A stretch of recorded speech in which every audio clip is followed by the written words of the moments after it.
స్వామి, గతంలో భక్తులు తమ కోసం, తమ భక్తి కోసం చాలా సమయం కేటాయించేవారు. పూజలు, జపాలు, హోమాలు చేసేవారు. కానీ ఇప్పుడు ఈ హోమాలు, జపాలు చాలా ఖర్చుతో కూడుకోవడం, సమయం లేకపోవడం ముఖ్యంగా. ఈ కారణం చేత సహజంగానే భగవత్ శక్తిని సులభంగా ఎలా పొందాలి, భగవంతుడి అనుగ్రహాన్ని ఎట్లా పొందాలి అనే ఆలోచన చేస్తున్నారు. అసలు సులభంగా ఉపాసనా మార్గాలు ఏముంటాయి తెలియచేయండి స్వామి. చాలా చక్కటి ఉపయోగకరమైన, అందరికీ వాళ్ళ జీవిత పరమార్థాన్ని,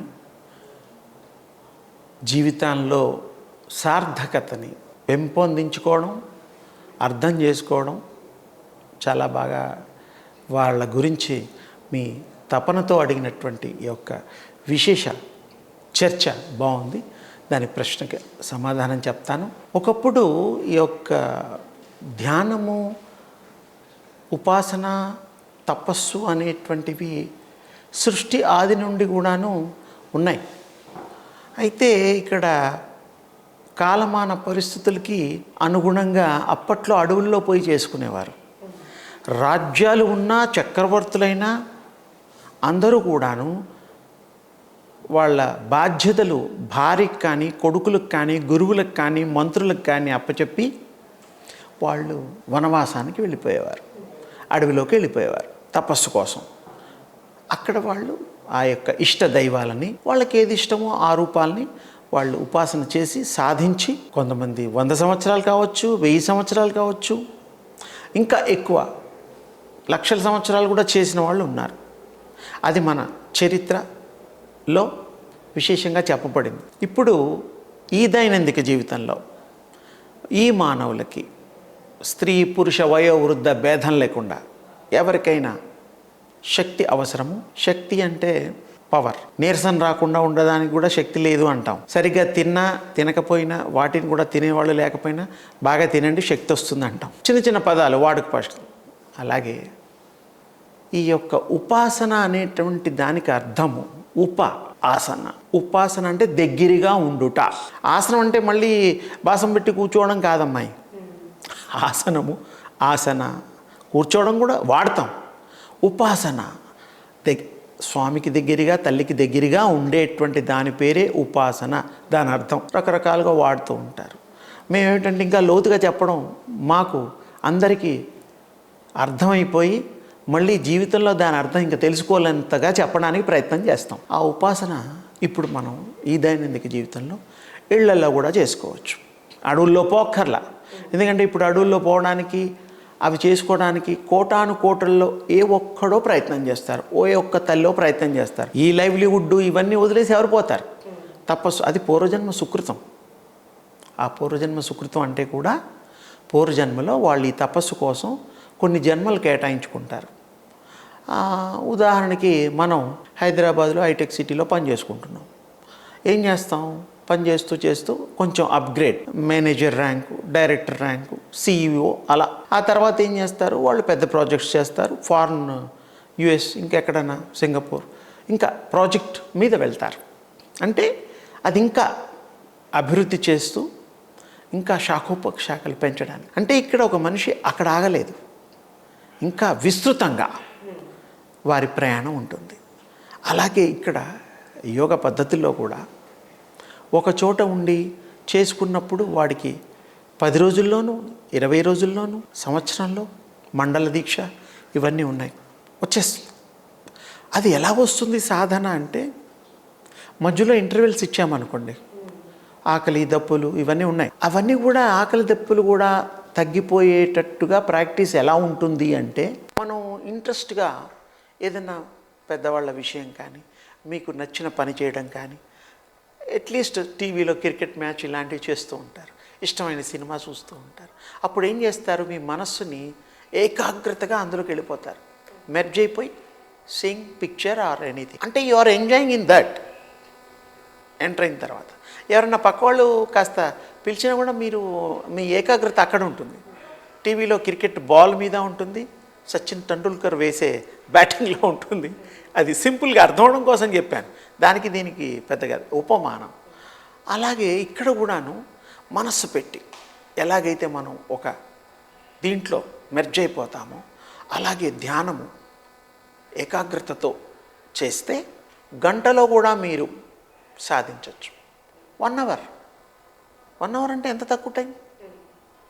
కొంతమందికి 10 రోజులు అర్ధమండల దీక్ష, స్వామి అయ్యప్పలు వాళ్ళు 40 రోజుల దీక్ష, ఇలా ఉన్నాయి. ఇవన్నిటికి కూడా మూలం ధ్యానము, ఏకాగ్రత. ఏకాగ్రతతో సాధించవచ్చు ఏదైనా. అందుకని మనం ఏకాగ్రతలో, ఉపాసనలో ఇది చాలా ముఖ్యమైనటువంటిది. ఇష్టపూర్తిగా చేయగలిగిన వాడికి ఈజీగా, ఊహించలేనంత తొందరగా వచ్చేస్తుంది. ఇందులో మంత్రంతో సహా చేయొచ్చు. గురుముఖత తీసుకున్న మంత్రం, కొంతమందికి పూర్వజన్మ సుకృతంతో అవి కంటిన్యూ అయిపోతుంటాయి. ఎవరు గురువులు ఉండరు, అవి వచ్చేస్తూ ఉంటాయి. వాళ్ళకి ఆ స్ఫురణ, ఆ యొక్క దృశ్య మాలికలు వచ్చేస్తుంటాయి. ఇలా ఆ దేవతని, దేవుళ్ళని, ఆ రూపాల్ని మనం సాక్షాత్కారం చేసుకోవచ్చు. మీరు కూడా ఆ యొక్క భక్తి ప్రపత్తులతో ఆ స్వామి యొక్క విశేషమైనటువంటి కృపనే కాకుండా వారి గుణగణాలు కూడా మీకు వస్తాయి. మీరు అమ్మవారి పూజ చేస్తూ ఉన్నారనుకోండి, దుర్గా తల్లిని, ఆ దుర్గా అమ్మవారి లక్షణాలన్నీ మీకు ఒక్క రోజులో రావు, కానీ అంచెలంచెలుగా వస్తాయి. అందుకని మనం నిర్ణయించుకునే దేవత, దేవుడు ముఖ్యము. వాళ్ళ గుణాలు తీసుకొని, ఆ గుణాలు ఆపాదించుకొని, మనలో ఆ గుణాలని నిమిడీకృతం చేసుకొని, ఆ ఐక్యత భావంతో ఉన్నప్పుడు ఆ దేవుళ్ళ ఉపాసనలు ఉంటాయి. ఆ ఉపాసన చేసుకున్న తర్వాత వాళ్ళకి ఏదంటే అదే వస్తుంది. స్వామి, మీరు చెప్పారు సూర్యోపాసన అని. ఆదిత్యుడు ఆరోగ్య ప్రదాత. అలాగే సూర్యుడిని ఆరాధిస్తే మనకి ఆరోగ్యం కలుగుతుంది. అలాగే అత్యంత శక్తి కూడా సూర్యుడి నుంచి మనం పొందొచ్చు. సూర్యోపాసన ఎట్లా చేయాలి స్వామి? ఇప్పుడు మీకు విగ్రహారాధనకి సంబంధించినవి ప్రపంచంలో ఎక్కువ మంది అలవాటు పడినవి, ప్రాక్టీసెస్ చేస్తున్నవి, దర్శన రూపంలో గుళ్ళల్లోకి వెళ్తున్నవి చెప్పా. ఇందులో ఇంకా విశేషం ఒక 2 లైన్లు చెప్తాను. గుళ్ళోకి వెళ్తాం, ఏ గుడ్డకైనా వెళ్తాం. వెళ్ళినప్పుడు ప్రదక్షిణలు చేస్తాం. ఆత్మ ప్రదక్షిణ కూడా ఉన్న చోట కూడా చేస్తాం. భార్య పిల్లలతో కూడా చుట్టూ తిరుగుతాం. అసలు ఎందుకు తిరుగుతున్నారనే విషయం చాలామంది అది గ్రహించారు. మా అమ్మ నాన్న చెప్పారు, ఎవరో చెప్పారు, తిరుగుతున్నాం. తిరిగేటప్పుడు నామం చేసుకుంటాం, లేకపోతే ఆ దేవుడికి ఇష్టమైన ఏదో మంత్రం ఏదో చేసుకుంటూ తిరుగుతాం. తీర్థ ప్రసాదాలు తీసుకొని వెళ్ళిపోతాం. కాసేపు కూర్చుంటాం వెళ్ళేటప్పుడు. అది అయిపోలేదు అక్కడికి. వాళ్ళు తిరగడం వల్ల విశేషమైనటువంటి విశ్వశక్తికి సంబంధించిన ఆవిర్భవించినటువంటిది, ప్రపంచ వ్యాప్తి చెందినటువంటి ఆ దివ్యశక్తి స్వరూపాలే ఈ యొక్క దేవుళ్ళు. దేవుడు అనేటువంటిది ఒకటి కాదు తల్లి, ఇది చాలా విశేషంగా వినండి. కృష్ణుడు, రాముడు, దశావతారాలు ఏమున్నా మనం కూడా మానవ అవతారము, అండర్లైన్. మీరు మామూలు వాళ్ళు కాదు, మీరు అవతారమే. ఈ అవతారం స్వీకరించారు, దానికి తల్లిదండ్రులు బాధ్యత వహించారు. పాపం తల్లిదండ్రులు కూడా పిల్లల్ని కంటారు. 9 మాసాలు మోసి ఆ తల్లి, ఆ తండ్రి ఏదో మొత్తానికి మా వంశం కావాలి, అబ్బాయి అమ్మాయి ఏదో అనుకుంటే చేస్తారు. వాళ్ళకి ఒక విషయం తెలియడం లేదు. అబ్బాయిని కన్న తర్వాత ముద్దు చేస్తాం, అది చేస్తాం, అన్నీ చేస్తాం. మా మేనమామ పోలికలు అంటాం, మా నాన్నగారి పోలికలు, మా తాతయ్య పోలికలు, నా పోలికలు, మీ పోలికలు అనుకుంటారు వాళ్ళు. అంతే. అక్కడ అంతకుమించి వాళ్ళ బుర్ర ఆలోచనలోకి పోదు, అంటే మస్తిష్కంలో రాదు. వీళ్ళు శరీరాలనే ఇవ్వగలుగుతారు. Please underline. ఆత్మల్ని కనగలుగుతారా తల్లిదండ్రులు? చెప్పండి. కనలేరు, కనరు. శరీరాల్ని మాత్రం వాళ్ళు ఇవ్వగలుగుతారు. ఆత్మలు కూడానమ్మా అవి అలా ఐడియల్గా ఉన్నప్పుడు గర్భాలు వెతుక్కుంటాయి. Which is the best for me. Like మనం ఇళ్లలో ఇల్లు కొనేటప్పుడు ఏం చేస్తాం?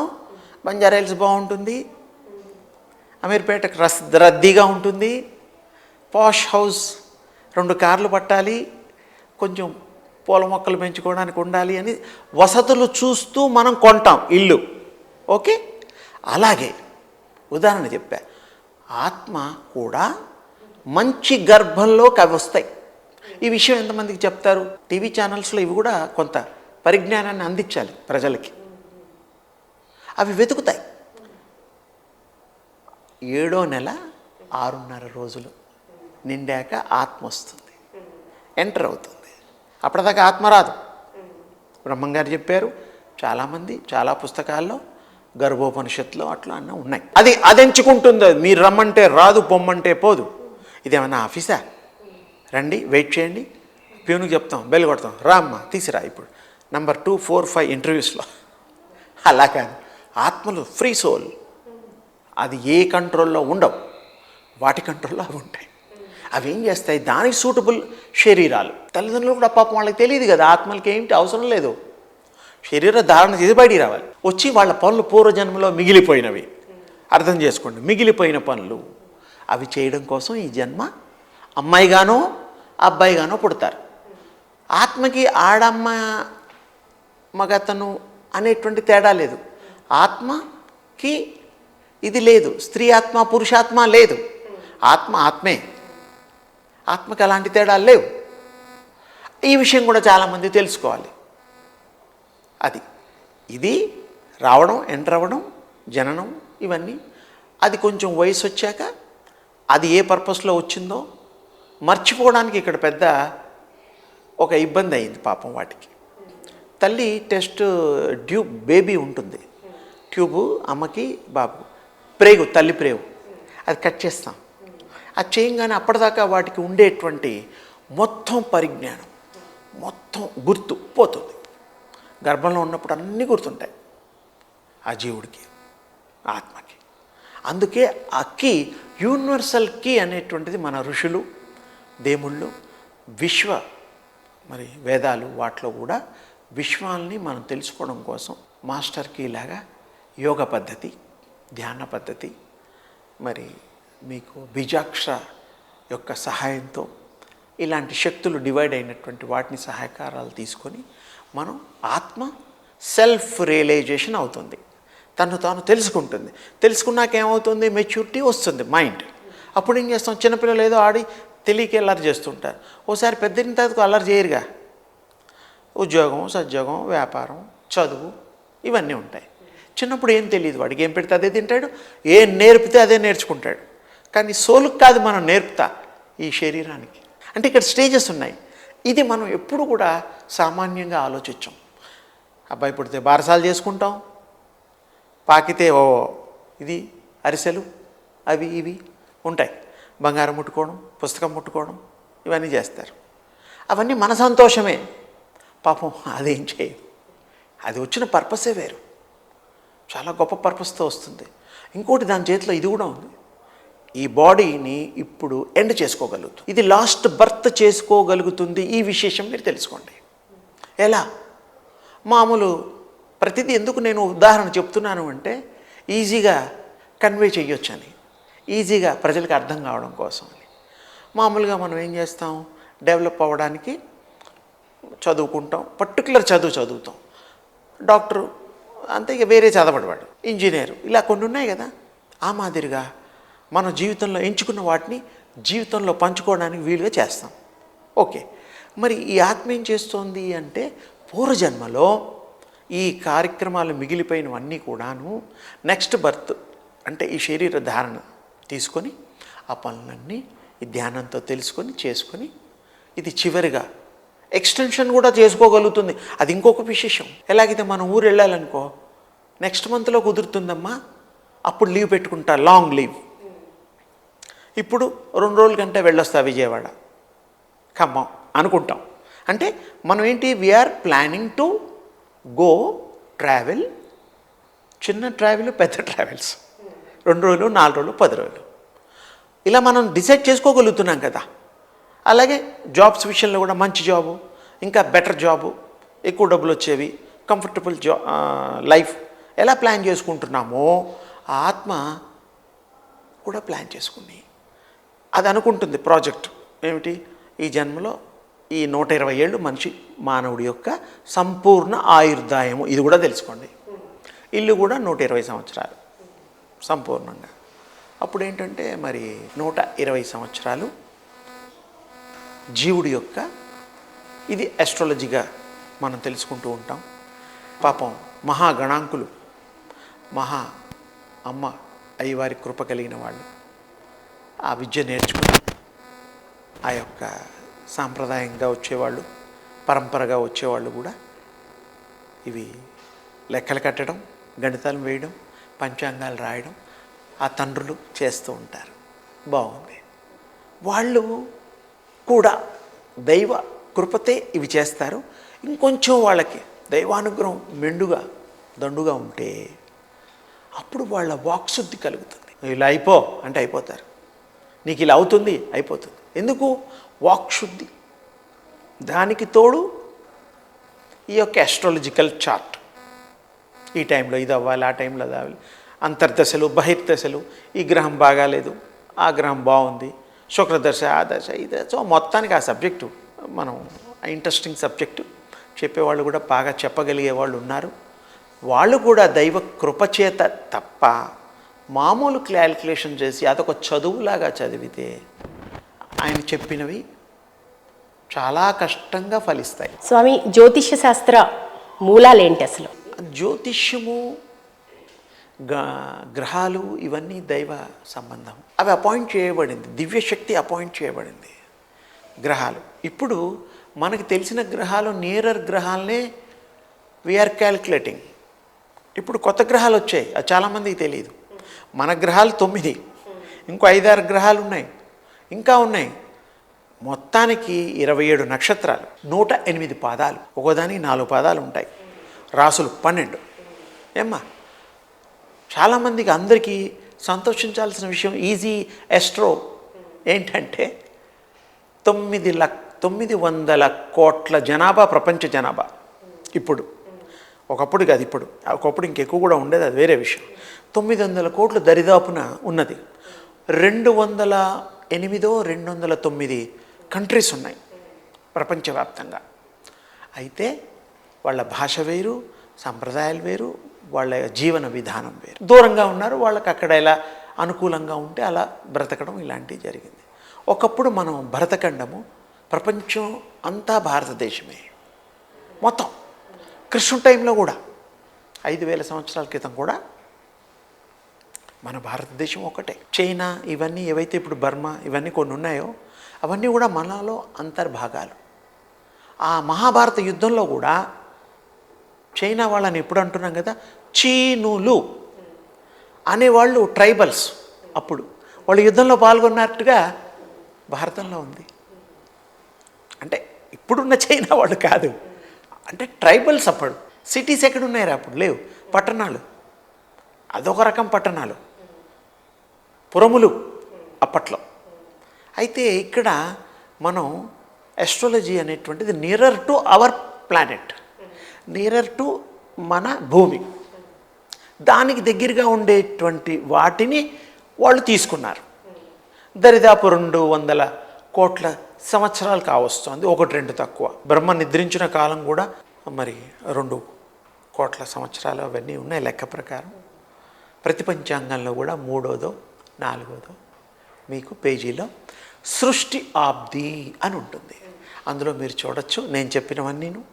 వేరే వాళ్ళ యొక్క మరి కలియుగం గురించి ఉంటుంది, క్రిస్టియన్స్ వాళ్ళ యొక్క 2000 సంవత్సరాల క్రితం బిఫోర్ క్రైస్ట్, ఆఫ్టర్ క్రైస్ట్ ఉంటుంది. తర్వాత ముస్లిమ్స్ యొక్క మొహమ్మద్ ప్రవక్త యొక్క ఆ టైం కూడా 1448, 50, 60 ఇలా ఆ లెక్క కూడా ఉంటుంది. కానీ అందరికంటే పాత లెక్క మందే ఉంటుంది. మన ధర్మము సనాతనము, చాలా గొప్పది. ధర్మము కాలానుగుణంగా ఆ కాలంలో కావాల్సిన ధర్మాలను ఇస్తూ, ధర్మం మాత్రం మారదు. అంటే మీరు ఒక యోగులు స్వామి, మీరు మీ దృష్టిలో ధర్మానికి నిర్వచనం అంటే మీరు ఏం చెప్తారు? ధర్మానికి నిర్వచనం అంటే ధర్మాన్ని మనం ఆచరించాలి. ధర్మం అంటే ఇతరులకు ఇబ్బంది లేనిది, కష్టపెట్టనిది, ఈ వసుదైక కుటుంబంలో అందరూ సమానంగా ఉండేటువంటిది, ప్రేమ అనురాగము పంచి ఈ యొక్క సమాజాన్ని పెంచేటువంటిది. నిజానికి ఈ కలియుగంలో మరి మార్పులు సహజం. కలియుగం యొక్క మార్పుల్లో ఇప్పుడు 5252 సంవత్సరాలు మాత్రమే అయింది. 4,32,000 సంవత్సరాలకి గాను కృష్ణుడు కూడా 126 సంవత్సరాల 8.5 రోజులు మాత్రమే వారు సజీవులై ఉన్నట్టుగా భారతం చెప్తోంది కృష్ణ నిగార పర్వంలో. అది కూడా ప్రతిదానికి ఉన్నాయమ్మా. మహాభారత యుద్ధం కానీ అవి కానీ అది ఈ సబ్జెక్ట్ అది వేరు. ప్రతిదీ కూడా మనం చర్చ చేసుకోవచ్చు. ఇక్కడ సింపుల్గా ఏంటంటే ఆస్ట్రాలజీ నియరర్ టు మన భూమికి దగ్గరగా అవి ఎక్కువగా మనకి కిరణాలు ప్రసరింపచేసేటువంటి స్థానంలో ఉన్నాయి కాబట్టి కంటికి కనబడేటువంటి దివ్యమైనటువంటి అతి సూక్ష్మమైనటువంటి రే అవి వస్తాయి, మన మీద పడతాయి. శుక్రవారం పుట్టేవాళ్ళు, ఆదివారం పుట్టేవాళ్ళు, 7 వారాలు అంతే, 10 వారాలు లేవు. ఒక్కో దానికి ఒక్కొక్కటి అధిపతి. శుక్రవారానికి శుక్రుడని, శనివారానికి శని అని ఇలా అధిపతులు. సండే సూర్యస్వామి, మండే చంద్రస్వామి, మంగళుడు ఇలా ఉన్నాయి. అంటే ఏమిటి? వాటికి మనం వాటి యొక్క శక్తియుక్తులు మనం గ్రహించాం, అనుభవించాం. ఈ కాలంలో కాదు, ఎప్పటి నుంచో మనకు ప్రస్తుతం ఉండే 27, 28 మన్వంతరాలు అనుకునేటువంటివన్నీ కూడా అయిపోయాయి. ఇలాంటివి ఎన్నో అయ్యాయి, అవుతాయి. ఇవన్నిటికి కూడా ఆ దివ్య తేజస్సు, దివ్య శక్తి నిర్ణయాల మీద ఆధారపడి ఉంటుంది. ఇప్పుడు మన కుటుంబంలో మనం ఇంటికి పెద్ద యజమాని ఎలా ఆధారపడి అన్నీ ఎవరెవరికి ఏమేం కావాలో చదువులకి, సంధ్యలకి, పళ్ళకి అన్నీ చేస్తారు కదా, పండుగలకి, వచ్చే వాళ్ళకి మర్యాదలకి అన్నీ ఇంటి యజమాని చూసుకుంటాడు కదా. ఆ మాదిరిగా జనమైనటువంటి విశ్వేంద్రియమైనటువంటి శక్తి స్వరూపమైనటువంటి దివ్య శక్తి రూపరహితమైనటువంటిది. అది రూపం ఉండదు, శక్తి అంతే, ఎనర్జీ. అది ఫ్లో అవుతూనే ఉంటుంది 24 గంటలు. భూమి కూడా ఒక పక్క తిరిగితే రాత్రి, ఒక పక్క తిరిగితే ఉదయం, తెల్లవారు. సూర్యచంద్రులు ఎప్పుడు ప్రకాశిస్తూనే ఉంటారు, అందరికీ తెలుసు. అది ఒకరోజు ఆగుతుందా? మనకు కనబడకపోతే సూర్యుడు లేడా? ఉన్నాడు. అవి ఎప్పుడు ఉండే స్థానంలో ఉంటాయి. వాటి యొక్క తీక్షణమైనటువంటి శక్తి పుంజాలు, కిరణాలు మన దాకా ప్రసరిస్తాయి. మనతోనే ఆగవు, భూమిలో కూడా వెళ్తాయి, ఇంకా కింద కూడా వెళ్ళిపోతాయి.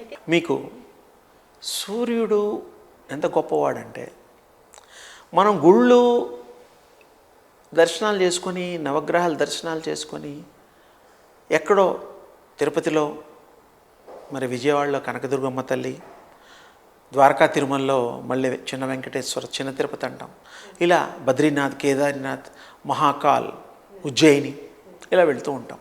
అక్కడ మనం ఆ గొప్ప శక్తి ఉందని వెళ్ళిన తర్వాత, లోపలికి వెళ్ళిన తర్వాత దర్శనాలు. ఇక్కడ మనం ఎప్పుడు తలుచుకుంటే అప్పుడు రాత్రి సూర్యాస్తమయం అయిపోయే లోపుగా భగవంతుడిని ఎక్కడి నుంచైనా పైన చూసి దండం పెట్టుకోవచ్చు.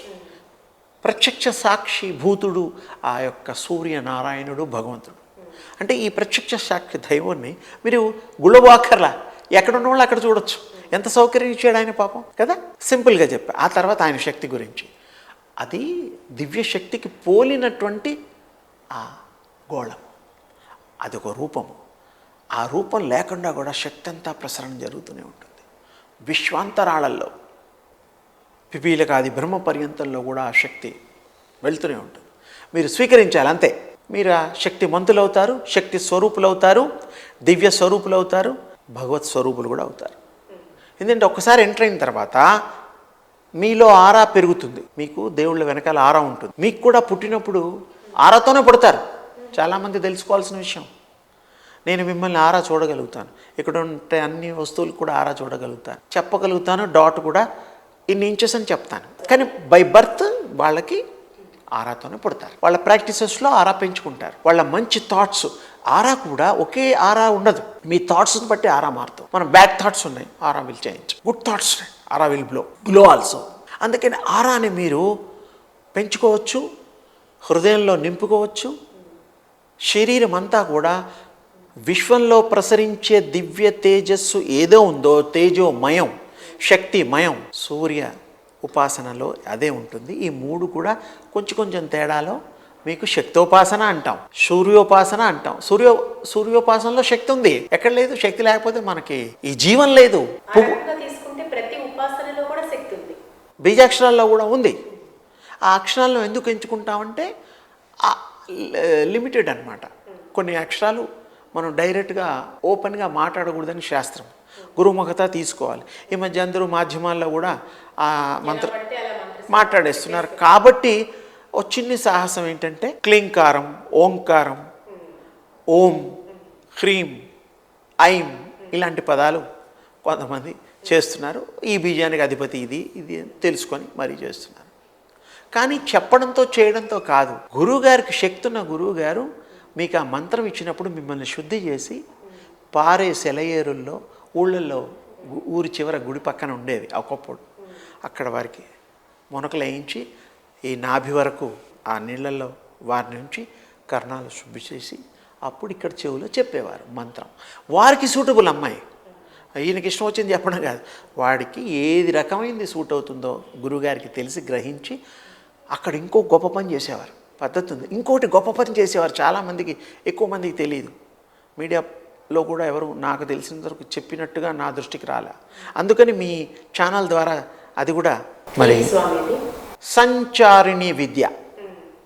సంచారిణి విద్య అంటే సంచరించుట, అంటే ఎక్కడికంటే అక్కడ వెళ్ళగలుగుతుంది. అది కూడా పెట్టేవారు గురువులు. గురువుగారు నేను ధ్యానం బాగా చేస్తున్నాను అబద్ధం చెప్పారనుకోండి, ఇలా కళ్ళు మూసినా తెరిచిన గురువుగారికి అర్థమైపోతుంది. సంచారిణి విద్య ప్రవేశపెట్టాడు కదా, చేస్తున్నాడు, చేయడంలో శుభ్రంగా పడుకుంటున్నాడు, తింటున్నాడు, అన్నీ తెలిసిపోతాయి. జస్ట్ లైక్ ఈ రోజుల్లో మనం సీసీ కెమెరాలు పెట్టుకుంటున్నాం ఇళ్లలో, రోడ్డు మీద అన్ని ట్రాఫిక్ రూల్స్ ఎలా ఎవరు ఇలాగే ఇళ్లలో కూడా మనం ఎవరు వస్తున్నారు వెళ్తున్నారు సేఫ్టీ మెజర్స్ ఇప్పుడు పెడుతున్నాగా. దీనికంటే ఎంతో అడ్వాన్స్ వితౌట్ రూపాయి ఖర్చు లేకుండా మనం సాధన చేసేసి సంచారిణి విద్య పెట్టేశారు. అది చెప్తుంది, గురువుగారికి మాత్రమే చెప్తుంది, శిష్యుడికి తెలియకుండా చెప్తుంది. మరి స్పై కదా. అలాంటివి పెట్టేవారు. ఎంతమందికి తెలుసు ఇలా ప్రవేశపెడతారని? ఇది విశేషం. ఇవన్నీ యోగ రహస్యాలు. అలాంటి కొంతమందికి సాధన చేసిన వాళ్ళకి, బాగా చేసిన వాళ్ళకి తెలుస్తుంది. ఏదో చెప్తాం, ఏదో వెళ్ళిపోవడం అంటే నేనేం దాన్ని వాళ్ళ ఇష్టం. గురువుగారికి ఒక మంత్రం ఇచ్చినప్పుడు ఆ మంత్రం శిష్యుడు చేస్తేనే ఫలితం ఉంది అనేది తెలుసు. కానీ వాళ్ళు చేయడానికి వీలైన మంత్రం ఇవ్వాలి. భరించలేని బరువు పెడితే ఉంటుందా? తల పడిపోడు. ఓ 10 కేజీలు మోస్తాడు, 20 కేజీలు మోస్తాడు, 100 కేజీలు మోస్తే పడిపోడు అమ్మాయి. వాడికి తగిన మంత్రం ఇవ్వాలి, తగిన శక్తికి సంబంధించి ఇవ్వాలి. ఇస్తే తప్పకుండా చేస్తారు. దీనికి సూర్యోపాసనలో విశేషంగా ఎనర్జీ ఫ్లో అవుతుంది. బ్రతికించవచ్చు, జీవులను బ్రతికించే శక్తి కూడా సూర్యుడికి ఉంది. రాత్రిపూట మీకు బాగా తెలుసు, ఇది ఉదాహరణ చెప్తే మీకు పువ్వులు ఉంటాయి, ఔషధ గుణాలు, చెట్లు ఉంటాయి ఆయుర్వేదంలో. అది సూర్యుడి యొక్క కిరణాలు పడి చంద్రుడు స్వీకరించి ఔషధులను తయారు చేసి మనకి అందిస్తున్నాడు. ఆయుర్వేదం అంతా బేస్డ్ ఆన్ చంద్రుడు. చంద్రుడు లేకపోతే ఆయుర్వేదం మందులు పనిచేయవు. అంటే ఆ ప్రాసెస్లో ఆయన ఉండాలి. ఆయన మీద పడ్డ కిరణాలు ఇంకో రకంగా మార్చి వీటిలో జీవం పెట్టి ఆ మందులలో శక్తి నింపుతుంది సూర్యుడు. చంద్రుడు అంటే మూలం సూర్యుడే. ఇక్కడ చంద్రుడు ద్వారా మనకు కూడా చీకట్లో 2 నెలలు బంధించండి. వెలుతురు లేకపోతే మన ఆరోగ్యం ఎంత పాడైపోతుంది. స్కిన్ డిసీజ్ వచ్చి అవొచ్చి ఇవ్వచ్చు నానా కూడా. మనకి వెలుతురు చాలా అవసరం. సూర్యుడు లేకపోతే మనం బతకలేము. ఎన్ని రోజులు బతుకుతాం మీకు తెలుసు. సైంటిఫిక్గా కూడా ప్రూవ్. మనకి వెలుతురు అవసరము, శక్తి అవసరము. స్వామి, ఇప్పుడు చాలామంది పాప ప్రక్షాళన కోసం పాకులాడుతున్నారు. అసలు పాపం చేయడం ఎందుకు, ప్రక్షాళన కోసం పాకులాడటం ఎందుకు? ఆ మార్గంలో ఎందుకు అడుగులు వేస్తున్నారని మీరు అనుకుంటున్నారు? ఏంటంటే పాపము అనేటువంటిది తెలిసిండి చేస్తే పాపం అవుతుంది. అది మనకు తెలుసు అది తప్పని తెలిసి కూడా చేస్తున్నారంటే మనం ప్రిపేర్ అయిపోయాం. ఏమని? ఏదైనా సరే నాకు అది కావాలి, నాకు శిక్ష పడితే కూడా పర్వాలేదు అంటే అక్కడ విజ్ఞానం లోపిస్తోంది. జ్ఞానరహితంగా ఆలోచిస్తున్నాడు వాడు. అదే జ్ఞానంతో కనుక ఆలోచించాడు అనుకో అమ్మ, వాడు ఈ జీవితంలో ఆ తప్పు చేయడు. పొరపాటున చేశాడే అనుకో, ఒకసారి క్షమిస్తాం, నెక్స్ట్ టైం వాడు చేయకూడదుగా. తెలియక చేశాను, తెలియక ఆ మాట మాట్లాడాను, మరి నెక్స్ట్ టైం మరి తెలిసినప్పుడు ఆ మాట మాట్లాడకూడదు. అంటే జ్ఞానం ఉంటే తప్ప వాడు అది స్వీకరించాడు, అంటే గ్రహించాడు. అందుకని ఇంకా పాపం అనేటువంటిది ఉత్పన్నం కాదు. పాపము ఇతరులకు హానికరమైనటువంటిది, హాని చేసేటువంటిది, ఇతరుల్ని బాధించేటువంటిది, రోధించేటువంటిది అని కదా అర్థం. అసలు మీకు ఆ విషయంలో అవగాహన లేక ఆ పనులు చేస్తే శిక్ష పడుతుంది తప్పకుండా. అందుకని దానికి మరి ఆధ్యాత్మిక మార్గంలో తప్పులు చేసిన వాళ్ళందరూ కూడా క్షమాభిక్ష కోరడమే కాకుండా దానికి ఒక ప్రాయశ్చిత్తం అనేటువంటిది ఒకటి ఉన్నది. ప్రాయశ్చిత్తం చేసుకోవాలి. ఆ చేసుకోవడానికి కూడా బ్రహ్మాండంగా ఉదాహరణ ఏమిటంటే ఊళ్ళల్లో గడ్డివాములు ఉంటాయి. ఎండుగడ్డి వాములు పచ్చిగడ్డి వాములు ఉంటాయి మన ఆంధ్ర తెలంగాణ అన్ని రాష్ట్రాల్లోనూ. అది ఎండుగడ్డి ఓ చోట కూర్చి పేర్చి పెడతారు. చిన్న అగ్ని వేయండి, చిన్న అగ్ని గణిక, అది మొత్తం కాలి భస్మం అయిపోయి బూడిదైపోతుంది. అవునా? జ్ఞానం అనేటువంటి వాడికి జ్ఞానం ఉంటే, తెలివితేటలు ఉంటే, భగవంతుడు కృప పొందినవాడు అయ్యి ఉంటే వాళ్ళ పాపాలనంతా నిష్కృతి చేసుకొని, చేసిన పాపాలకి తప్పదు, అనుభవించాల్సిందే. అదైన తర్వాత మళ్ళీ చేయకూడదు. మళ్ళీ పాపాత్ములు కారు, పుణ్యాత్ములుగా మిగిలిపోతారు. గ్రహించాలి, రియలైజ్ కావాలి, దాన్ని కరెక్ట్ చేసుకోవాలి. అంతకుముందు ఎలా అవుతుందమ్మా, నువ్వు తప్పు చేసేసి ఒకడిని మర్డర్ చేసేస్తాం, ఒకడిని దెబ్బలు కొడతాం, ఒకడిని ఏదో హింసిస్తాం, వాడు బాధపడుతుంటాడు. ఆ బాధ నీకు తెలియాలంటే you should also go through బాధ. లేకపోతే మీకు ఆ బాధ విలువ తెలియదు, నొప్పి తెలియదు. అలాంటి ప్రతివాడు ఇచ్చే ముందరే బాధ ఇవ్వాలా వద్దా అంటే వీడి జ్ఞానం కావాలి, విజ్ఞానం కావాలి, దైవ కృప కావాలి, గురువుల యొక్క అనుగ్రహం కావాలి. జ్ఞానం ఎలా వస్తుంది? స్వతంగా పూర్వజన్మ సుకృతం వల్ల రావచ్చు. ఇప్పుడు గురువులు ఎవరైనా చెబితే కూడా వచ్చచ్చు. చదువు అందుకే కదమ్మా, కొన్ని విషయాలు తెలుసుకోవడం కోసం, చదవడం కోసమే. చదువు లేకపోతే వాడి బండబారిపోతుంది, మెదడు పని చేయదు, ఏది పెడితే అదే తింటాడు, ఏది చేయాలో ఒక చైతన్యం లేని జీవంగా మిగలకూడదు. చైతన్య స్వరూపం కావాలి అంటే, నీలో చైతన్యం రావాలంటే శక్తి కావాలి. అందుకే ఈ ఉపాసనలు, ఆ భగవంతుడి యొక్క కృపలు, పూజలు, పునస్కారాలు ఇవన్నీ. స్వామి, అరిషడ్ వర్గాలను జయించాలని చాలామంది అనుకుంటారు, కానీ జయించడం సాధ్యం కాదు. కనీసం అదుపులో పెట్టుకోవడానికి మీలాంటి యోగులు ఎలాంటి ఉపాసనా మార్గం తెలియజేస్తారు స్వామి? ఇవన్నిటినీ జయించవచ్చు, అదుపులోనూ కూడా పెట్టుకోవచ్చు. జ్ఞానము చేత, భగవంతుడి కృప చేత మనం అవి చేయడం వల్ల, ఇందాక కూడా చెప్పాను తప్పుల గురించి, వాటి గురించి, అరిషడ్ వర్గాలను కూడా మీరు జయించగలుగుతారు, ఏ సందేహం లేదు. Through practices. అనుకోగానే అయిపోవు, కొంచెం దాని వెనకాల సాధన చేయాలి. అనుకోగానే ఇప్పుడు మనకి డ్రైవింగ్ ఉంది అమ్మాయి, డ్రైవింగ్ నేర్చుకునేదాకానే బాధ, వచ్చిన తర్వాత you can drive any car, Benz కానీ, అది కానీ, ఇది కానీ, ఏదైనా లైక్ దట్. ఈత, ఊళ్ళల్లో ఈత, హైదరాబాద్లో స్విమ్మింగ్ పూల్స్ ఇలా ఉన్నాయి, నేర్చుకుంటాడు డ్రైవింగ్ లాగా. ఇది కూడా వాడికి ఈత వచ్చిన తర్వాత ఏ కొలంలో అయినా, ఏ సముద్రంలోనైనా ప్రాణాలు కాపాడుకొని ఒడ్డుకు చేరగలుగుతాడా లేదా అంటే ఒకసారి నేర్చుకోవాలి. ఒక్కసారి ఈ భగవంతుడి కృప, భగవంతుడి శక్తి మనం తీసుకుంటే you can make wonders, you can create wonders, you can create world's. చక్కటి ఆరోగ్యవంతమైనటువంటి ప్రపంచాన్ని మీరు సృష్టించవచ్చు. మనం ప్రతి మనిషి ఒక ప్రపంచమే, సంఘమే. మనం ఆలోచించాలి. అందుకే 1966-67లో ఒక చక్కటి మాట చెప్పారు, అందరికీ ఈజీగా అర్థం కావాలి కదా. కులాతీత అయిన మహా, కులాలకు అతీతంగా, మతాతీత అయిన మహా, మతాలకు అతీతంగా, సంఘాతీత అయిన మహా, సంఘాలకు అతీతంగా మానవుల యొక్క ఇవి మనం పొందుపరుచుకొని జ్ఞాన పరంపరల్ని సాగిస్తూ, ఇతరులకి మంచి బోధిస్తూ, మనం కూడా ఆస్వాదిస్తూ, ఆ యొక్క దివ్య తేజస్సుని మనం పూర్తిగా వారి యొక్క అనుగ్రహాన్ని పొందితే, దివ్య తేజస్సులో చేయడం వల్ల మీరే శక్తి స్వరూపులు అయిన తర్వాత వారం రోజులు, 10 రోజులు, 20 రోజులు దాని మీదే ఉండాలి. ఒకసారి బాగా అలవాటైన తర్వాత మీరు టైం పెట్టుకోవచ్చు, సాయంత్రం పొద్దున ఎప్పుడైనా టైం చేయొచ్చు. పని రానప్పుడు ఫుల్గా నేర్చుకుంటాం కదా. చదువున్నవాడు ఎగ్జామ్ ముందన్నా కనీసం చదివితే పాస్ మార్కులన్నీ వస్తాయి కదా, మనకు పరీక్ష. ఇది కూడా నేర్చుకుంటే ప్రతిదీ వస్తుంది, మీకు అన్నీ అర్థమవుతాయి, ఎదుటి వాళ్ళని రీడ్ చేయగలుగుతారు. మిమ్మల్ని చూస్తే నాకు అర్థమైపోతుంది మొత్తం మీ గురించి. ఆ స్థితి మీకు వస్తే మీరు నన్ను చూసి అర్థం చేసుకోగలుగుతారు. స్వామి, అరిషడ్ వర్గాల్ని జయించలేక చాలామంది రాక్షసులుగా మారుతున్నారు. ఇప్పుడు ఉన్న పరిస్థితుల్లో మనం చూస్తున్నాం, ఇప్పుడు ఎంత విపరీతమైన ధోరణులు మనుషుల్లో చూస్తున్నామో, ఇది యుగాంతం అంటారా లేక యుగ ధర్మం అంటారా? ఏం చెప్తారు మీరు? ఇది యుగ ధర్మము. యుగ అంతం ఇప్పుడు కాదు. చాలామంది కూడా దీని మీద సంశయం ఉన్నది. కలియుగం 4,32,000 సంవత్సరాల్లో 5252 మాత్రమే అయింది. ఈ కలియుగంలో ఎలాంటి ఘోరాలు ఇప్పుడు మనం చూసేవి నామమాత్రంగా కూడా లేదు. జస్ట్ నాట్ బిగినింగ్ అటెస్ట్, బిగినే కాలేదు.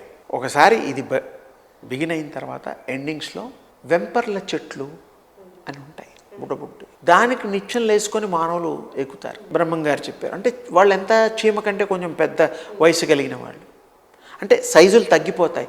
ఒకప్పుడు 28, 32 ఇంకా అబోవ్ ఉండే హైట్ కలిగిన ఆజానుబాహులు తల్లులు అప్పట్లో రామాయణం కాలంలో, మళ్ళీ కృష్ణస్వామి కాలంలో కూడా కొన్ని ఉన్నారు. అబౌవ్ 10, అబౌవ్ 18 హైటు, 5 ఫీట్లు 6 ఫీట్లు అప్పట్లో లేరు. ఎదిగినా దుర్బిణి పెట్టి చూసినా దొరికేవాళ్ళు కాదు. మంచి ఆరోగ్యవంతులు, మంచి హైట్ కలిగిన. ఈ కలియుగంలో అమెరికన్స్ 6, 6'2", 6'3", ఇండియన్ స్టాండర్డ్ మొన్నటి వరకు 5, 5.5 అలా ఉండేది. ఇప్పుడు మన వాళ్ళు కూడా పిల్లలు పెరుగుతున్నారు. మన దగ్గర కూడా 6 అడుగులు, 6, 8, 6, 9 ఆహార విహారాలను బట్టి అనుకోండి అవుతోంది. ఈ కలియుగంలో ఇంకా ఇది అంతం కాదు.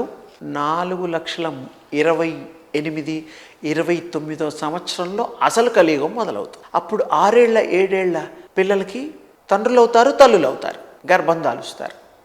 6-7 ఇయర్సే. ఇంకా స్వామివారు చెప్పారు, మన ప్రజలకి అందుబాటులో ఉండేవి కూడా కొన్ని తక్కువగా ఉన్నాయి. కొన్ని నమ్మకాల మీద అంత నమ్మని వాళ్ళు కూడా ఉంటారు. సత్యం ఇది నేను చెప్పేది భవిష్యత్తు, కల్కి పురాణం, భవిష్య పురాణం అలాంటి వాట్లలో కొన్ని.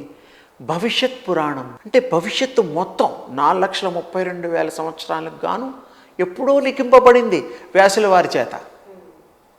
ఇప్పుడు కొత్తగా బ్రహ్మంగారు మొన్నటివాడేగా, వీళ్ళంతా జస్ట్ రీసెంట్. ఆయన ఎప్పుడో రాసేశాడు. 5,000 సంవత్సరాల క్రితమే 4,32,000 సంవత్సరాల క్రితం రాసేశాడు. అంటే మొత్తం పీరియడ్ అన్నీ కూడాను సంస్కృతంలో ఉన్నాయి.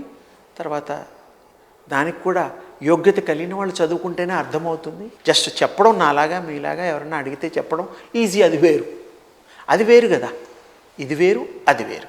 అందుకని ఏంటంటే కలియుగంలో చాలా ఘోరాలు జరుగుతాయి. న్యాయం ఉండదు, ధర్మం ఉండదు. ఇది కలి ప్రభావం చేతే ఈ గుణగణాలు వస్తున్నాయి. స్వామి, భక్తి ఉన్న వాళ్ళలో రాక్షసత్వం ఉండదు అంటారు. కానీ రావణాసురుడు లాంటి మహాభక్తుడు సీతాపహరణం వల్ల దుష్టుడిగా చిత్రీకరించబడ్డాడు. ఎందుకు ఆయనలోని ఈ దుర్గుణాన్ని మార్చలేకపోయింది? అంతటి భక్తుడిని కూడా ఈ దుర్గుణం ఎందుకు వదలలేకపోయిందంటారు? అవి చేస్తేనే ఆ రాక్షస తత్వంగా వాళ్ళు ఉంటేనే ఈ జన్మ రాహిత్యం కలిగి వాళ్ళు శివైక్యం, భగవంతుల్లో ఐక్యం అవ్వడం కోసమే ఉంది. ఆయన ఆ సంకల్పాలు ఎంత చెడు చేస్తే అంత తొందరగా సంహారం స్వామివారు చేస్తారు. హిరణ్యకశిపుడు కూడా మీకు ఉదాహరణ తెలుసు కదా, ద్వారపాలకులు కదా వాళ్ళు. ఆయన తీసుకెళ్ళింది కూడా సాక్షాత్ సీతమ్మ వారిని కాదనేటువంటి ఒక వాదన కూడా ఉంది. అగ్నిదేవుడు కూతుర్ని పంపించినట్టుగా కూడా కొన్ని పురాణాలు చెప్తున్నాయి, కొన్ని రామాయణాలు చెప్తున్నాయి. రామాయణాలు ఇప్పుడు అబోవ్ 100 ఉన్నాయమ్మా, అబోవ్ 100. వాల్మీకి కాకుండా అబోవ్ 100 ఉన్నాయి. ఒక్కో దాంట్లో ఒక్కోటి తులసీదాస్ రామాయణం కూడా ఉంది. చాలా ఉన్నాయి. అన్నిట్లో ఏదో కొంచెం వ్యత్యాసము, భాషాపరంగా కొన్ని భేదాలు ఉంటాయి. ఒకటి, మంచికి ఎప్పుడు జయం, దుష్టులకి ఎప్పుడు అపజయమే. అందుకని మనం చాలామంది దానాలు చేస్తూ ఉంటారు. దానాలు చేసేటప్పుడు నా ఉద్దేశంతో మీరేం చేయాలంటే అన్నదానం, వస్త్రదానం, బంగారం దానాలు చేస్తారు. మీ కోపాన్ని దానం చేయండి అంటాను, మీ రౌద్రత్వాన్ని దానం చేయండి అంటాను. అంటే ఇప్పుడు మనకి అవి పోతే వీడు మానవుడు మంచివాడైపోతాడు కదా, మహనీయుడు అవుతాడు కదా. క్రోధాన్ని దానం చేయమంటాను. క్రోధం అనేటువంటిది ఉంది మనిషికి, అవి దానం చేయి. ఇలాంటివి చేస్తే నువ్వు పరిపూర్ణ మానవుడు అవుతావు. మానవుడు అన్నిటినీ జయించగలుగుతాడు. మానవుడు చాలా తెలివితేటలు కలిగిన వాడు, మహనీయుడు, మహిమాన్వితుడు. కొన్ని కారణాల చేత ఈ యొక్క జీవితాన్ని తీసుకున్నందుకు, పాపపంకులంగా అయినందుకు గాను మళ్ళీ వాళ్ళు ప్రక్షాళన చేసుకొని సత్యలోకాలకి, ఉధ్వలోకాలకి ఇవన్నీ నెరవేర్చుకొని, ఇవన్నీ ఎక్స్పీరియన్సెస్గా ఇతరులు ఇలాంటి తప్పులు చేయకుండా వాళ్ళు చూపిస్తూ, వాళ్ళు ఇతరులకు కూడా జ్ఞానబోధ చేసినట్టుగానే కదా అది చేస్తూ వెళ్తూ ఉంటారు. నిన్ను నువ్వు తెలుసుకో అని మీలాంటి యోగులు చెప్తూ ఉంటారు. కానీ మనిషి నిరంతరం ప్రయత్నం చేస్తూనే ఉంటాడు తనని తాను తెలుసుకోవడానికి. కానీ ఆ తెలుసుకోవడం మాత్రం సాధ్యపడదు. ఎలా స్వామి, ఎలా సాధ్యం? ఎలా మనల్ని మనం తెలుసుకోవాలి? మనం తెలుసుకోవడం చాలా సూక్ష్మం, చాలా ఈజీ. మా భాషలో దాని మీద మనసు పెట్టడమే. మీరేంటో మీరు తెలుసుకోండి. ఫోటో ఎవరైనా తీస్తే నన్ను చూసుకొని నేనే నువ్వు, లేకపోతే అద్దంలో చూసుకొని నేనే నేను అనుకోవడం కాదు. మన ముఖమే కదా, ప్రతిబింబమే కనపడుతుంది కదా. అలా కాకుండా మనం ఎవరో తెలుసుకోవాలంటే నిత్యము చక్కగా తెలుసుకునేంత వరకు ఒక క్రమశిక్షణ కూడా ఏం అవసరం లేదు. కళ్ళు మూసుకొని కూర్చోవడం, ఆకలి తప్పు కూడా వెళ్తాయి. ఎందుకంటే ఇందాక కూడా ఎగ్జాంపుల్ చెప్పాను, ఇంట్రెస్ట్ ఉన్నప్పుడు మీరు కొంచెం దానికి ఇన్వాల్వ్మెంట్ అయిపోతారు. మీరేంటంటే మిమ్మల్ని మీరు తెలుసుకోవడం చాలా ఈజీ. మీ ఆత్మ జ్యోతి స్వరూపంగా ఉంటుంది. మిమ్మల్ని మీరు చూసుకుంటే ఆరాలో మీకు కనబడుతుంది, బాడీ అంతా కూడా ఇంజెక్ట్ అయిపోతుంది. దాన్ని స్వీకరించండి, దాన్ని మీలో మిళితం చేసుకోండి. మీకు జ్ఞానం వస్తుంది. ఈ యొక్క బ్యాడ్ థాట్స్ పోతాయి, మంచి థాట్స్ తప్ప వేరే రావు. ఆరోగ్యం వస్తుంది, ఐశ్వర్యం వస్తుంది. ఇతరులకి మంచి చెబితే వాడు వింటాడు. కమాండింగ్ పవర్ ఉంటుంది కళ్ళల్లో. మంచివాళ్ళ దగ్గరికి ఒక 10 రోజులు తిరిగితే మన కూడా మంచివాడు అనుకుంటారు కదా. కొద్ది రోజుల తర్వాత 6 నెలలు తిరిగితే సాహసం చేస్తే వాళ్ళు అవుతారు. అలాగే మనం ఆ యొక్క దివ్య శక్తి ఉపాసన చేయడం వల్ల, తేజ ఉపాసన చేయడం వల్ల, శక్తి ఉపాసన చేయడం వల్ల ఆ దైవ బలం, దైవ కృప మనలో ఉంది. బేసిక్గా ఉన్నాం. అది పెంపొందించి పెద్దదై అనంతంగా అయి మనం ఇతరులకి సహాయపడడానికి, మనం సహాయం చేసుకోవడానికి విశేషంగా మనకి అది కాపాడబడుతుంది. మనకి ఉన్నత శిఖరాలకి నడిపించగలుగుతుంది. స్వామి, భక్తి కమర్షియల్గా మారిపోయింది. ఇప్పుడు అందరూ కోరికతో కానీ స్వార్థ చింతనతో కానీ పూజలు చేయడం మనం చూస్తున్నాం. అసలు అటువంటి పూజలు ఫలితాలు ఇస్తాయంటారా? స్వార్థంతో చేసే పూజలు క్షణికాలు, ఆ టైంకి అది అవుతుంది. కానీ తర్వాత వీళ్ళకి చాలా తప్పు చేశాను కాబట్టి ఆ టెంపరీగా వాడికి హ్యాపీ ఉంటాడు, డబ్బులు ఉంటాయి, అన్నీ ఉంటాయి. తర్వాత డిసీజ్ రూపంలోనూ బాధ రూపంలోనూ రకరకాలుగా ఇబ్బంది పడతాడు. అది దానికి ఎఫెక్ట్ అవుతుంది, తప్పకుండా అవుతుంది. అప్పుడు బుద్ధి వస్తుంది. అప్పుడు మళ్ళీ రామకృష్ణ అంటాడు. మళ్ళీ టైం అంతా వేస్టే కదా. మీరు మంచిగానే, మీరు మొదటి నుంచి మంచిగానే మీరు అనుకూలంగా ప్రవర్తిస్తే మీకు ఆ బాధలు ఉండవు కదా. డబ్బుల కోసం మాయ మాటలు చెప్పే వాళ్ళు కొంతమంది ఉన్నారు, అందరూ అనలేం. మీకే అర్థమైపోతుంది ఆ స్వామీజీ తప్పు మాట్లాడుతున్నాడు, తప్పు చేయిస్తున్నాడు, డబ్బు కోసం ఆ పని చేస్తున్నాడు, మీకే అర్థమైపోతుంది.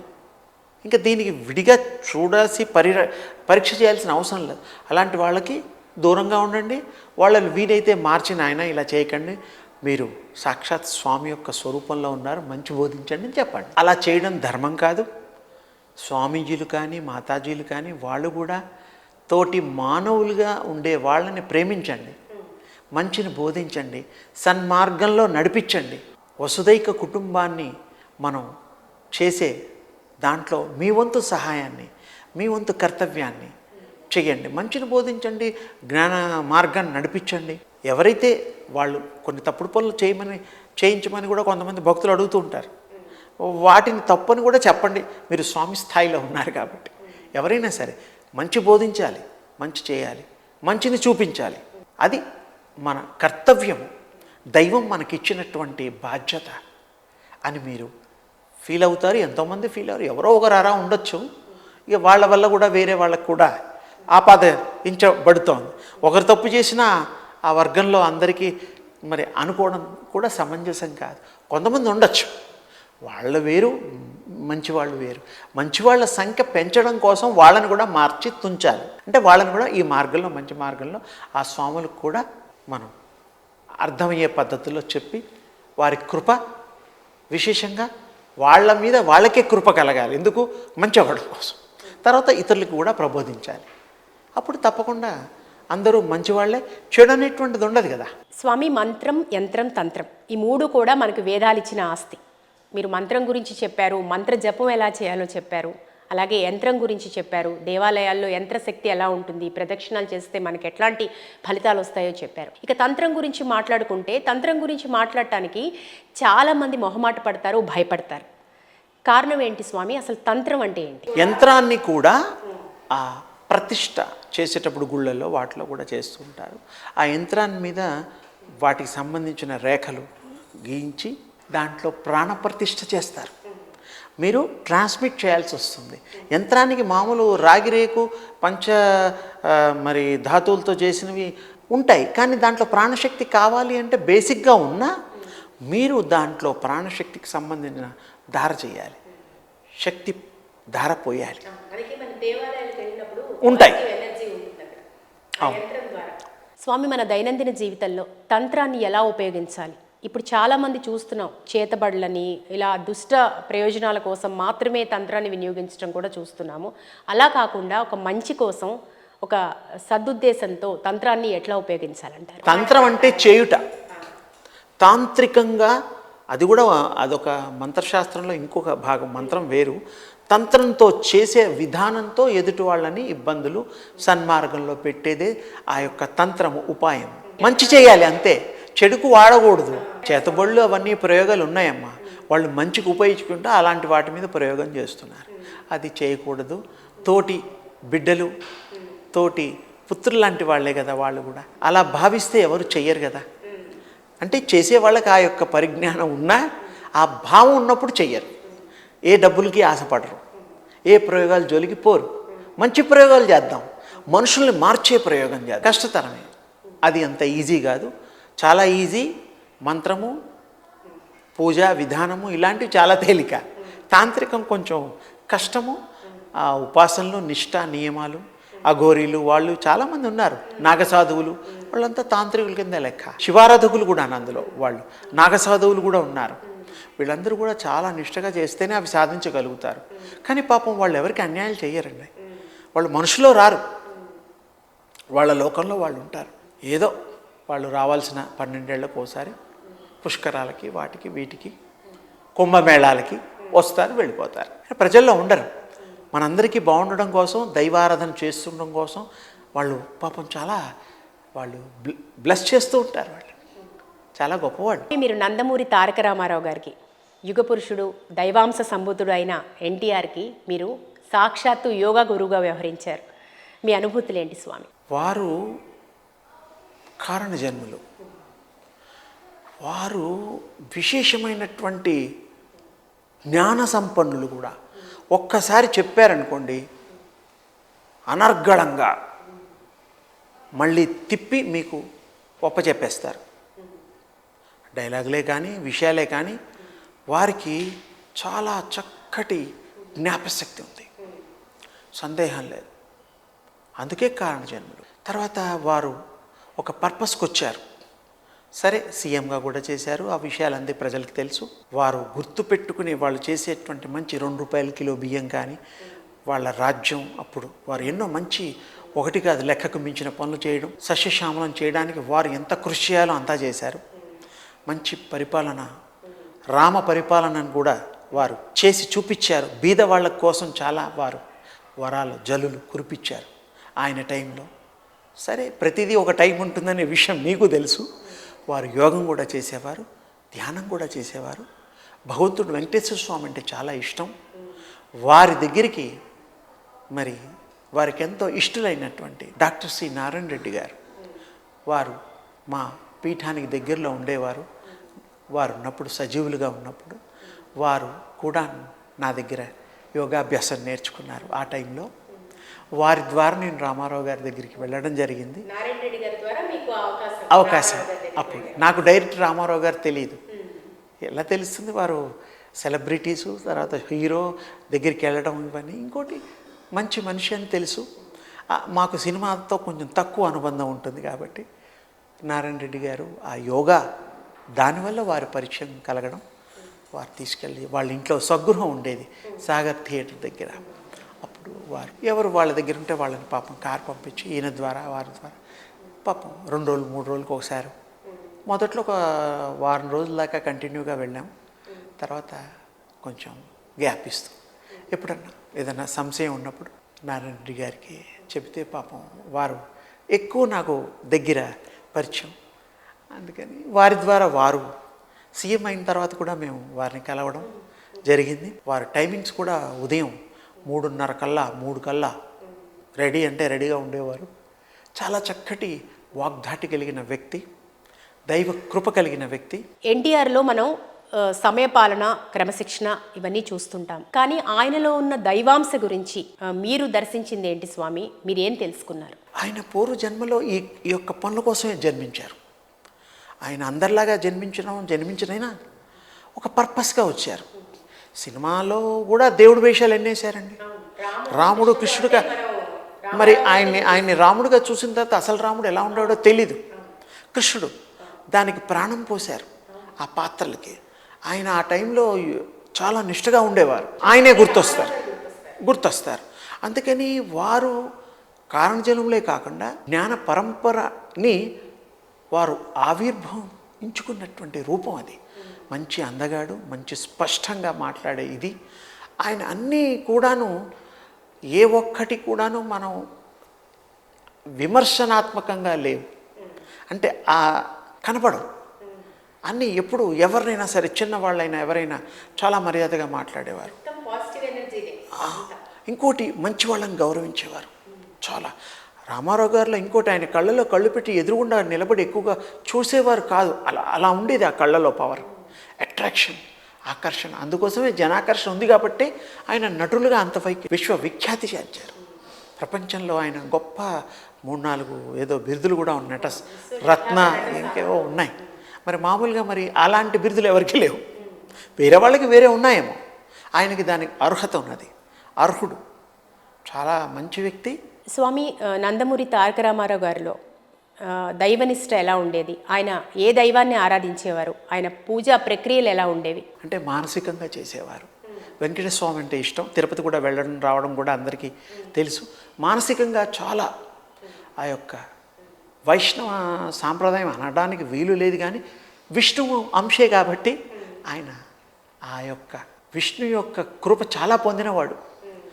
9 నెలలలో మరి ఆయన సీఎం అయ్యారు. అవ్వగలరా?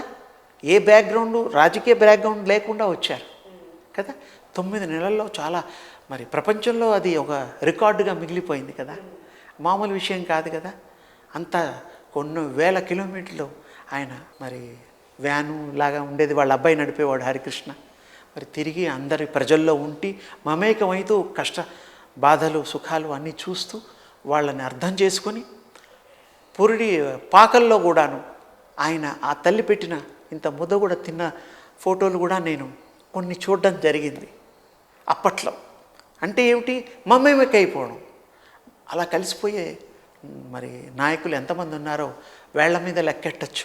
నేను మానస సరోవర్ వెళ్ళాను, గండకీ నది వెళ్ళాను. అందరూ చూసే గండకీ నది పారే చోట మూలం, అంటే గండకీ నదిలో మొదలు.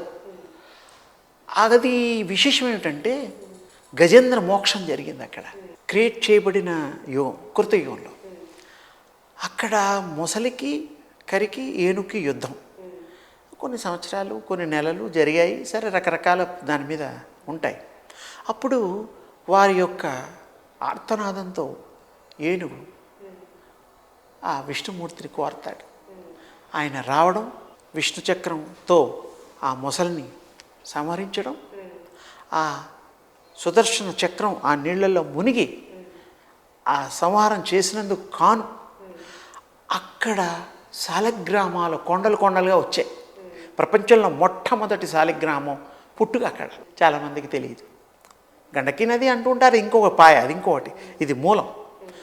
నేపాల్, మన చైనా ఇండియన్ బార్డర్స్లో దగ్గరగా ఉంటుంది. మనుషులు ఉండరు, వెళ్ళిన వాళ్ళు వెళ్ళినట్టే, వస్తే మిగులుతారు. శాండ్ అవి ఇవి ఎడారిలో నడిచినట్టుగా ఉంటుంది. చాలా కష్టం, ఎంతగా వెళ్ళరు.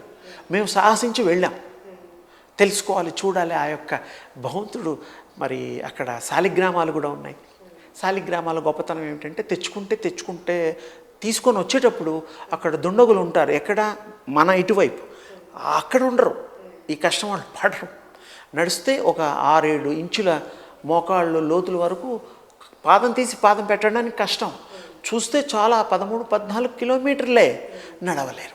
అంత లోతైన మట్టి ఉంటుంది అక్కడ. అవి మేము కొన్ని తెచ్చేటప్పుడు వచ్చేటప్పుడు వాళ్ళు పాపం లాక్కున్నారు, కొన్ని ఇచ్చారు.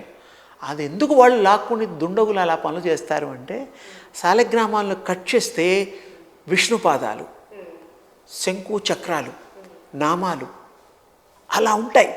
అది కూడా రాళ్ళల్లో ఉంటే మాకేంటి లాభం కదా. వాళ్ళకి ఎందుకు లాభం అంటే గోల్డ్ పౌడర్తో చేసినవి ఉంటాయి, బంగారు.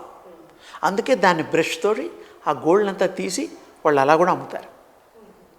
అంటే వాళ్ళు మెయిన్గా గోల్డ్ ఈ ఈ యొక్క వీటి కోసం కాదు, అందులో గోల్డ్ ఉందని ఏదో విధంగా ఎవరో తెలుసుకొని ఉంటారు. అలా మన కాపలాగా కాచి తీసుకెళ్ళిపోతూ ఉంటారు.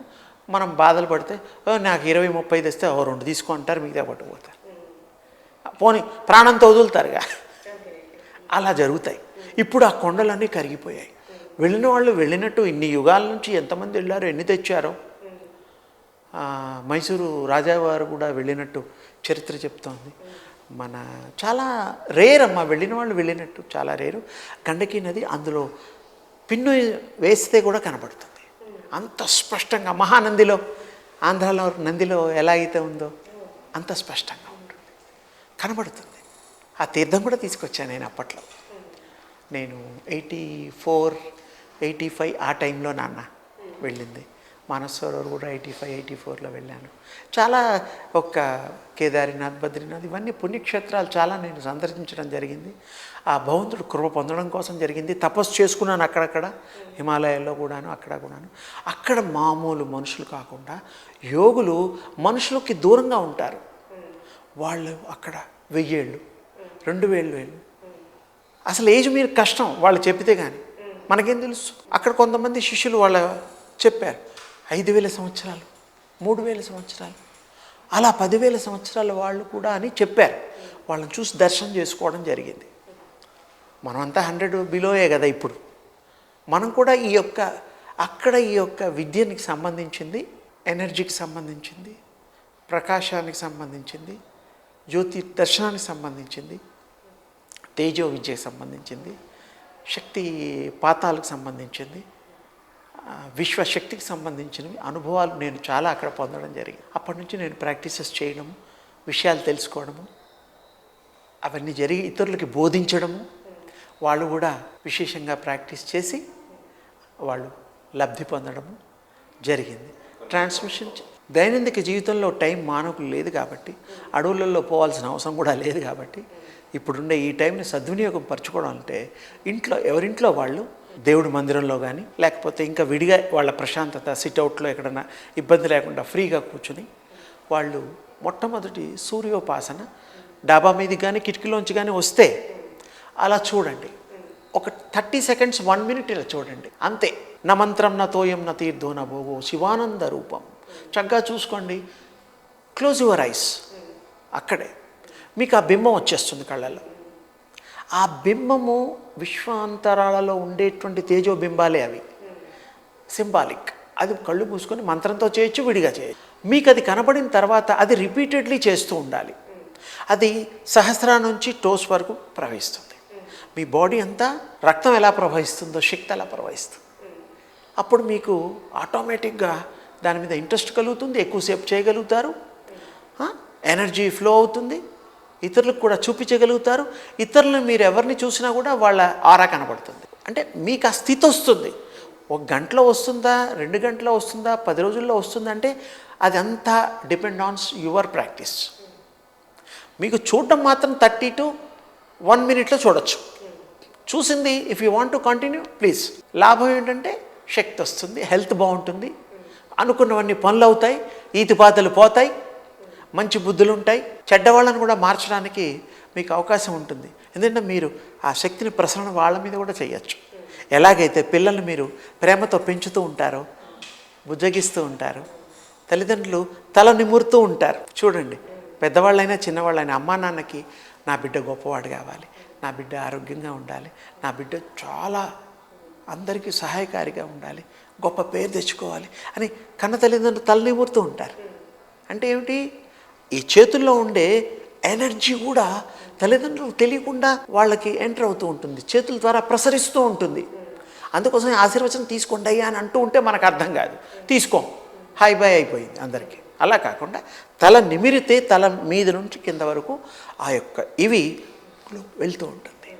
ఇది కూడా ఈ యొక్క టెక్నిక్లో రహస్యం. అప్పుడు పక్కా మీరు తేజో ఉపాసన చేయగలుగుతారు, తేజస్సు పొందగలుగుతారు, మీరే తేజస్సు స్వరూపులు అవుతారు, మీరే శక్తి స్వరూపులు అవుతారు. మీకు ఇంకేం తక్కువ ఉండవు. మీరే సర్వము చేయగలిగడానికి శక్తి కలిగినప్పుడు, చూడగలిగే దృష్టి కలిగినప్పుడు సర్వము మీ ఆధీనం. అలాగే మరి శివస్వామి ఉన్నాడు, మీకు ఇష్టమైన మూడో నేత్రం ఉంది. ఆయన ఒక్కరికే కాదమ్మాయి, మనందరికి కూడా ఉంది మూడో నేత్రం. ధ్యానం చేసేప్పుడైనా, నిద్రపోయినప్పుడుకైనా, ఏదైనా ఆలోచించేప్పుడుకైనా ఈ కళ్ళు మూసుకొని అవి ఓపెన్ అవుతాయి. ఆ నిద్రావస్థ కాదు. నిద్ర అంటే నా దృష్టిలో బాడీ టేకింగ్ రెస్ట్. బాగా అలసిపోతే నిద్రపోతాం. నిద్ర అనేది నిజంగా కనుక ఆత్మ నిద్రపోతే వదిలేస్తుందిగా, ఈ బాడీ వదిలేస్తే పోయినట్టు లెక్క. అది కాదు. నిద్ర అంటే మన వాడుక భాషలో అర్థాలు మారిపోయాయి. Rest, taking, body taking rest. ఆత్మ నిద్రపోదు, ఎప్పుడూ మెలకుగా ఉంటుంది. ఇన్ అవుట్ ఆఫీస్లో లాగా ప్రవహిస్తుంది, అవుట్ వెళ్తూ ఉంటుంది. దానికి ఒక సర్వ స్వతంత్రురాలు.